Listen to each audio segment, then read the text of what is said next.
नमस्कार बच्चों, उत्कर्ष के इस डिजिटल प्लेटफॉर्म पे मैं बलवीर सिंह आपका स्वागत करता हूं। बच्चों, आज बात करेंगे हम आपका जो नया संशोधित पाठ्यक्रम आया है 10वीं क्लास के सामाजिक का, उस 10वीं क्लास के संशोधित पाठ्यक्रम के बारे में कौन सा भाग रखा गया है और किन किन बातों को आपके पाठ्यक्रम से हटा दिया गया है या अलग कर दिया गया है।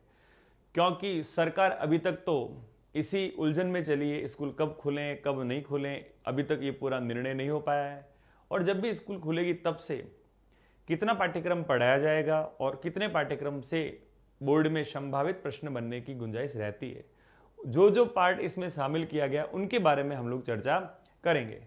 सबसे पहले हम बात करेंगे सामाजिक के अंदर जो आपके इतिहास वाला भाग है, उस इतिहास वाले भाग में इतिहास वाले भाग के अंदर जो आपका पहला पार्ट दिया गया है स्वर्णिम भारत प्रारंभ से 1206 ईस्वी तक, इसमें कौन कौन सी बातों को रखा गया है और किन किन बातों को हटाया गया है।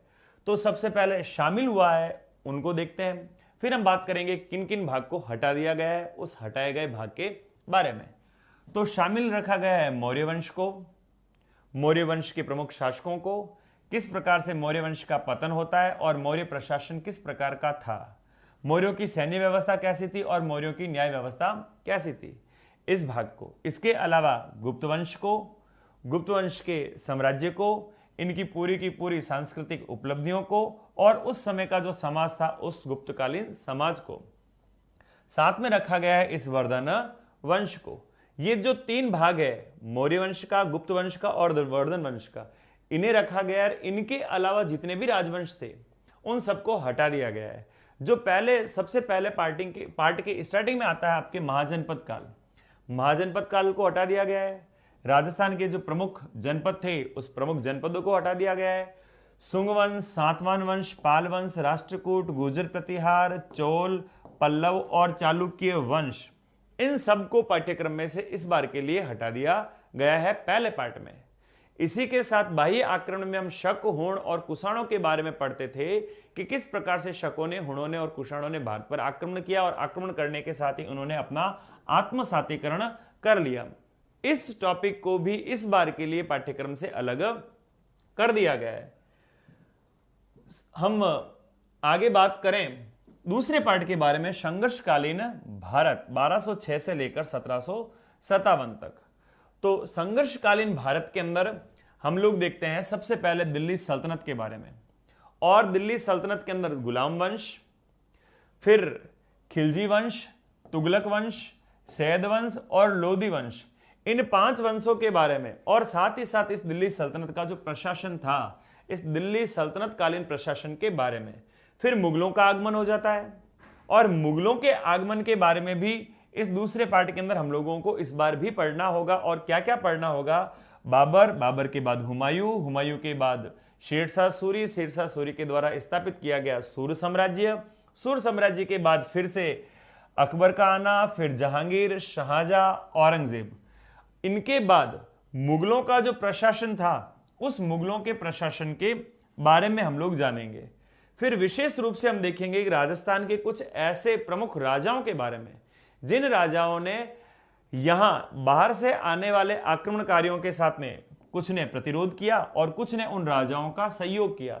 तो प्रतिरोध करने वाले कौन थे और सहयोग करने वाले कौन थे? वो राजस्थान के शासक। उन राजस्थान के शासकों में हम हमीरदेव चौहान, राव शेखा, महाराणा प्रताप, राव चंद्रसेन, राय सिंह, सवाई जय सिंह, अमर सिंह राठौड़ के बारे में हम लोग जानकारी प्राप्त करेंगे। इसी के साथ हम लोग देखेंगे कुछ मराठों के बारे में, मराठों का इतिहास, और मराठों में विशेष रूप से हम पढ़ेंगे शिवाजी महाराज के बारे में, और शिवाजी के साथ साथ में वीर तानाजी राव मालुसरे के बारे में। कौन सा भाग दूसरे पार्ट में से हटा दिया गया है? तो दूसरे पार्ट में हम लोग दक्षिण भारत के विजयनगर साम्राज्य के बारे में और बहमनी साम्राज्य के बारे में पढ़ते थे। विजयनगर और बहमनी वाला जो भाग था, उस विजयनगर और बहमनी वाले भाग को इस बार पाठ्यक्रम से अलग रख दिया गया है।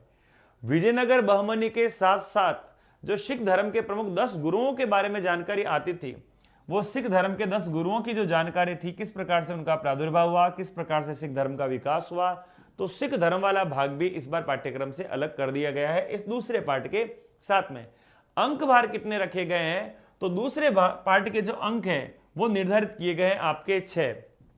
और पहले पार्ट के जो अंक है वो रखे गए हैं आपके 5। पहला पार्ट 5 नंबर का और दूसरा पार्ट रखा गया है आपके 6 नंबर का।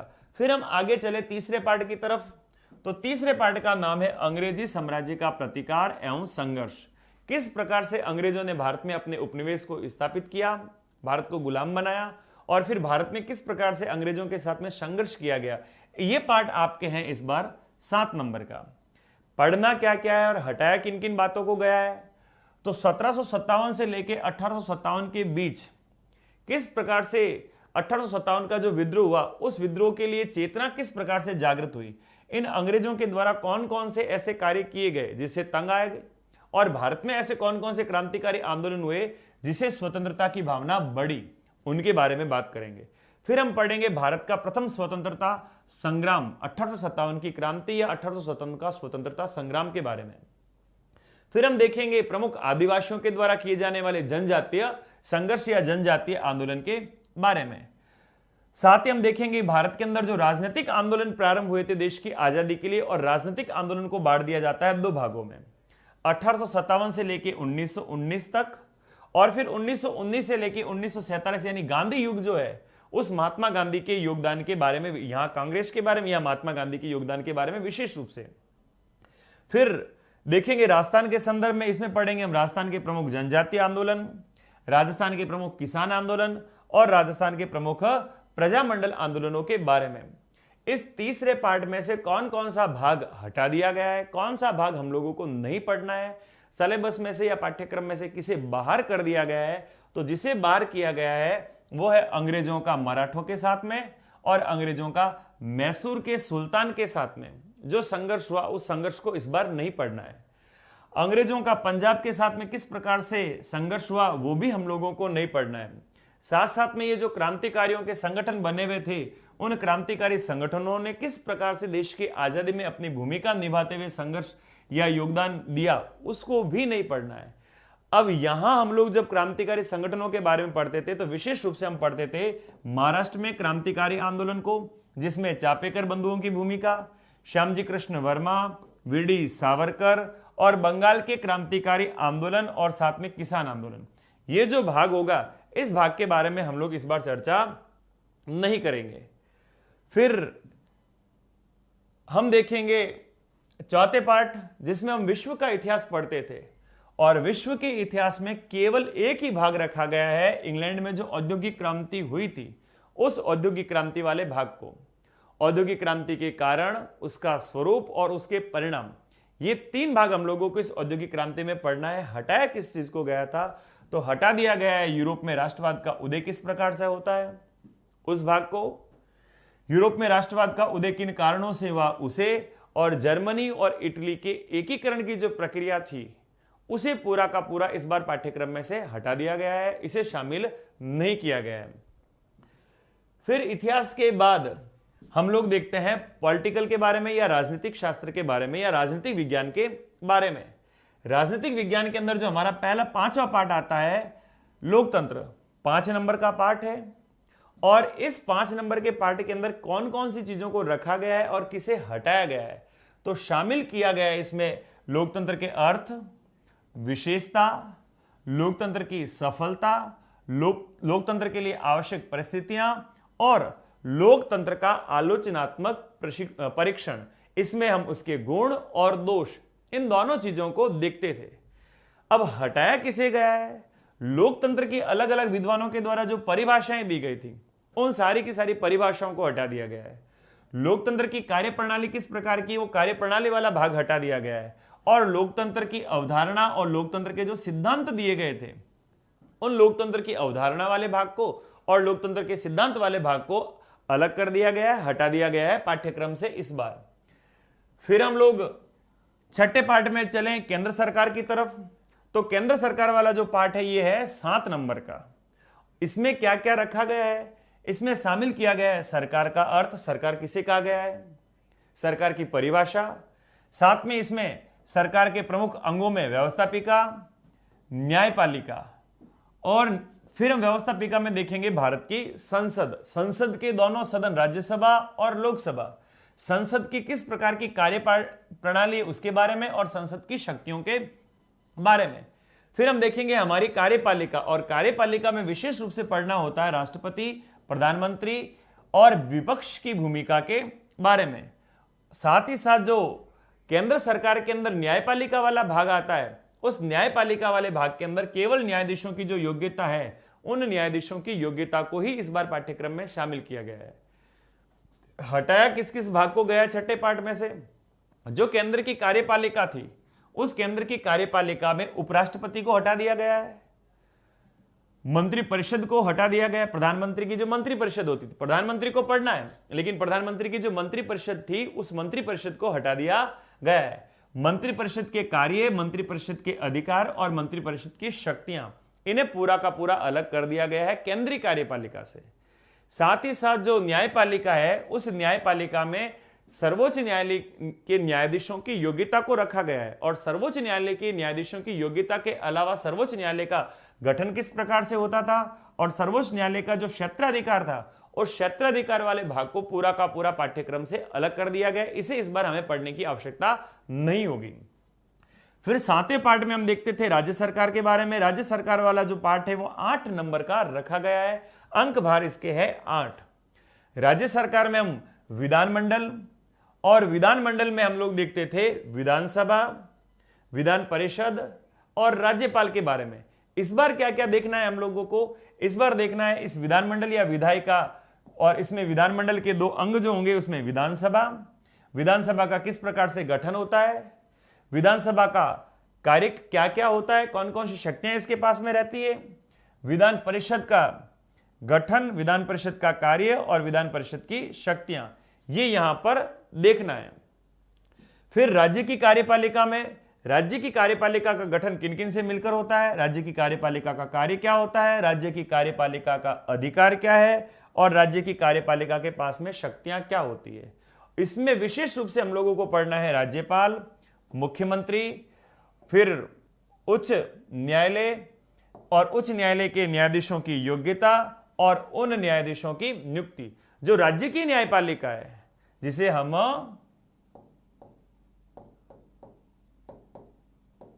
उच्च न्यायालय के नाम से जानते हैं, या यहां हम कह सकते हैं राज्य न्यायपालिका।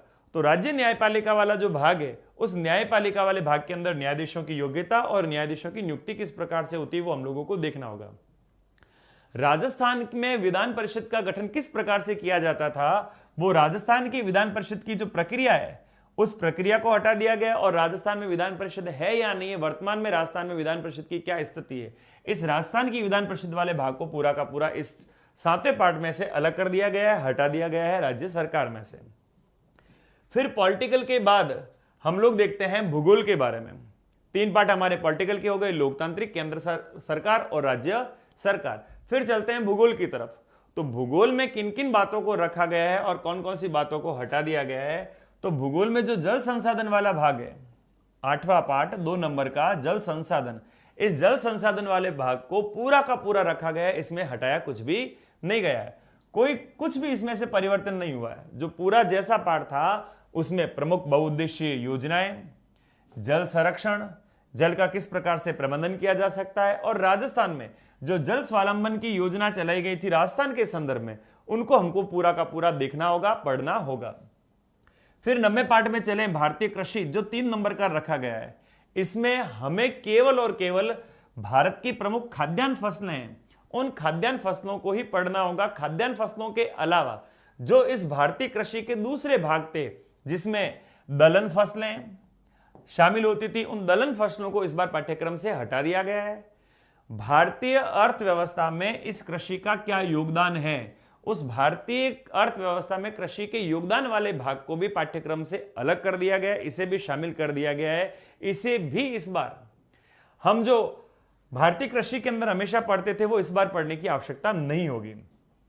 फिर खनिज एवं ऊर्जा संसाधन की बात करें, जो 5 नंबर का पार्ट होगा हमारा, इसमें कौन कौन सी चीजों को पढ़ना है और कौन से विषयों को, कौन से टॉपिक को नहीं पढ़ना है। तो इसमें भारत के प्रमुख जो खनिज पेटियां हैं, और उन खनिज पेटियों में फिर हम लोगों को ऊर्जा खनिज, और ऊर्जा खनिज में भी कोयला, पेट्रोलियम और परमाणु ऊर्जा जैसे खनिज होंगे, उन्हीं के बारे में हम लोग चर्चा करेंगे। और साथ साथ हम देखेंगे राजस्थान के प्रमुख खनिजों के बारे में। किसके बारे में नहीं हम लोग बात करेंगे, तो हम लोग खनिज और ऊर्जा के जो संसाधन है, उन ऊर्जा के संसाधनों में जो खनिज आते थे, जैसे लोह खनिज, अयस्क, लोह अयस्क, तांबा, बॉक्साइट, सीसा, जस्ता और अभ्रक, इनके बारे में इस बार चर्चा नहीं करेंगे। इन्हें पाठ्यक्रम से अलग कर दिया गया है, इन्हें हटा दिया गया है।